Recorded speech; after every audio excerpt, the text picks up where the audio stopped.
My parents spoke Lakota, but they always used it with each other when they didn't want us kids to know what they were talking about.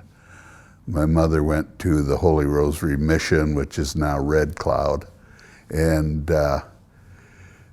she got the idea, I guess, that you can't make anything of yourself in this country unless you know English.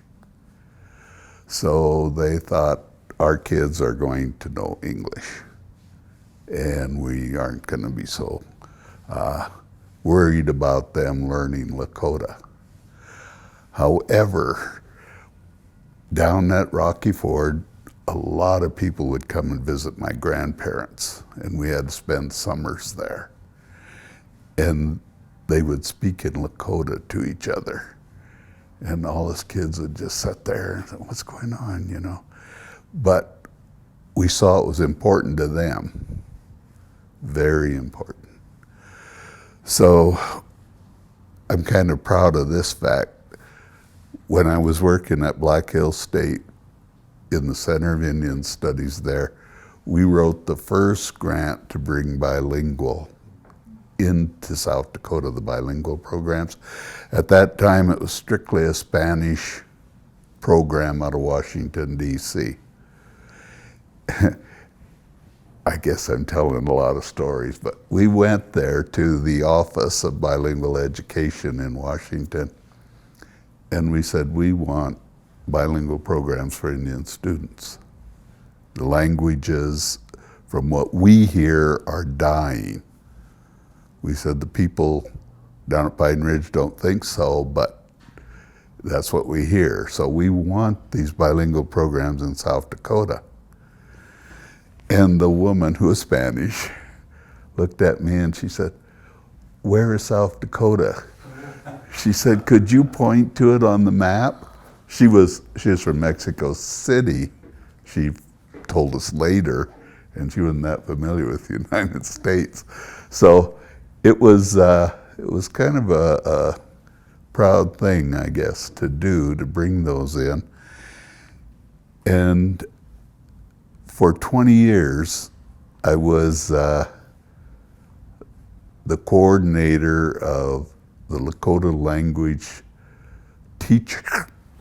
teachers group, and I was a non-speaker. But every time I'd try and turn it over to them, they'd get me to come back in and do it, and I did. I would keep coming back because I thought it was very important. And when we first started that group,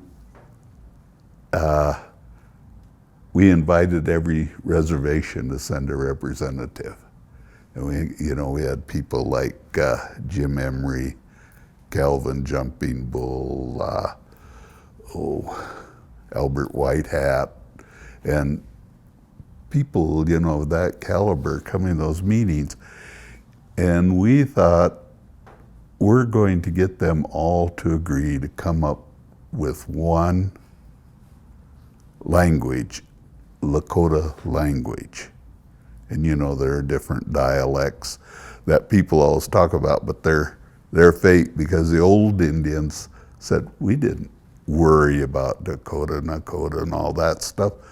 What we wanted to do is communicate, so we did, and we could understand each other. Now people, you say, are you Lakota?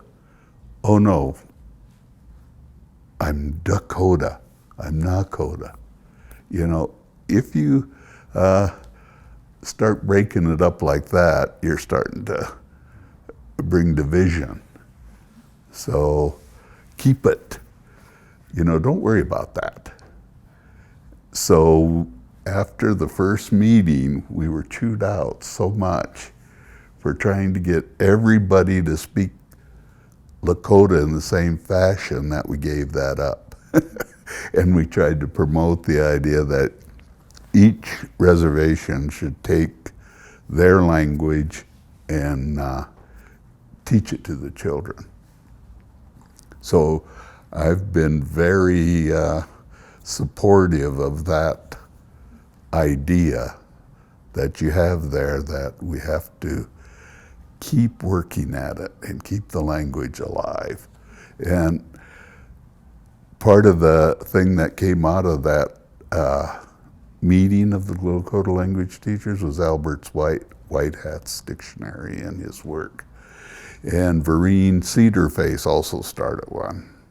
She works at Ogallala Lakota College, but I don't know if she's ever published hers, but she did a lot of work on that.